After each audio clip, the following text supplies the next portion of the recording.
Well, we were brought up in the segregated South. We didn't have very much contact or social mingling with whites, but we had a very cultured upbringing. You know, we were sheltered and enriched culturally, but we were also insulated, you know, from much of the racism and the hatred that was going on in the broader society. But at the dinner table, you could just listen and glean from the discussions, you know, that it was a pretty terrible situation here in Birmingham. It was violent and just one heinous crime after the other. My mother spoke briefly about the Reverend Fred Shuttlesworth.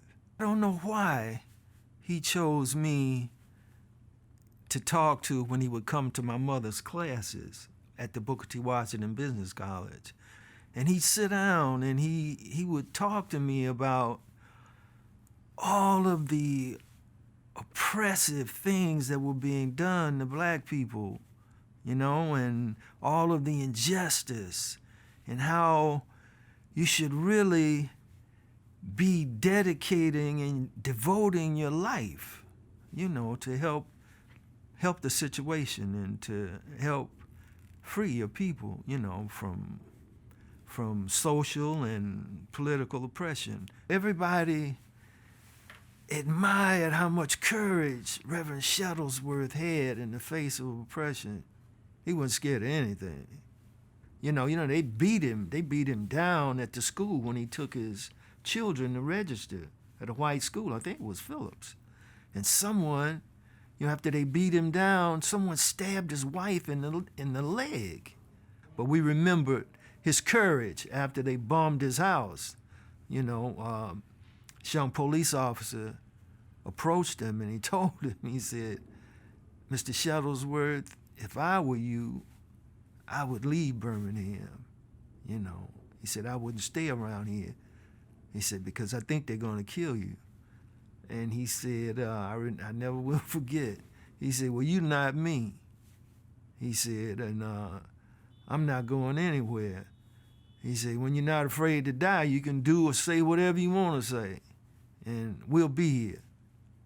The Children's March, I remember the Children's March very vividly.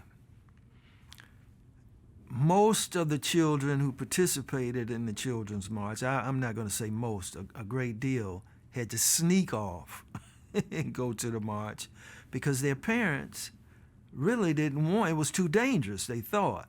And I remember this high-profile politician coming to Booker T. Washington Business College to talk to my Uncle Gaston and to tell him that how dangerous he thought it was for them to be sending the children out into the street.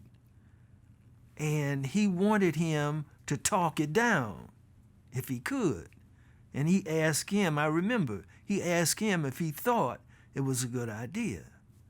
And he didn't think it was a good idea. He thought it was too dangerous for the children to be out there, you know, facing those fire hoses and those dogs. Bevel thought it was the right idea. It was the only idea. It was the only idea that could bring attention, you know, to how serious and how critical the situation was here in Birmingham. And he proved right. If the media got a hold of this and how much attention it would bring to the, you know, to the area, and they were exactly right. Bevel was right, and I think if that was their intention, they were right. You know, because that's really what sparked the movement. Birmingham is evolving. It's not quite there yet. In the rest of the country, I believe that things will get better because the younger generation, I see promise, you know, in the younger generation.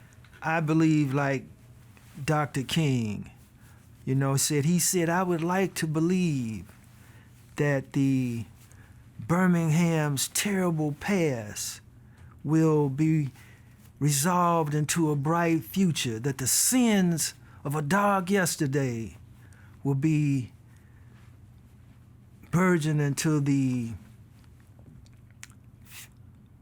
hopes of a bright tomorrow. I just am optimistic that things will get better.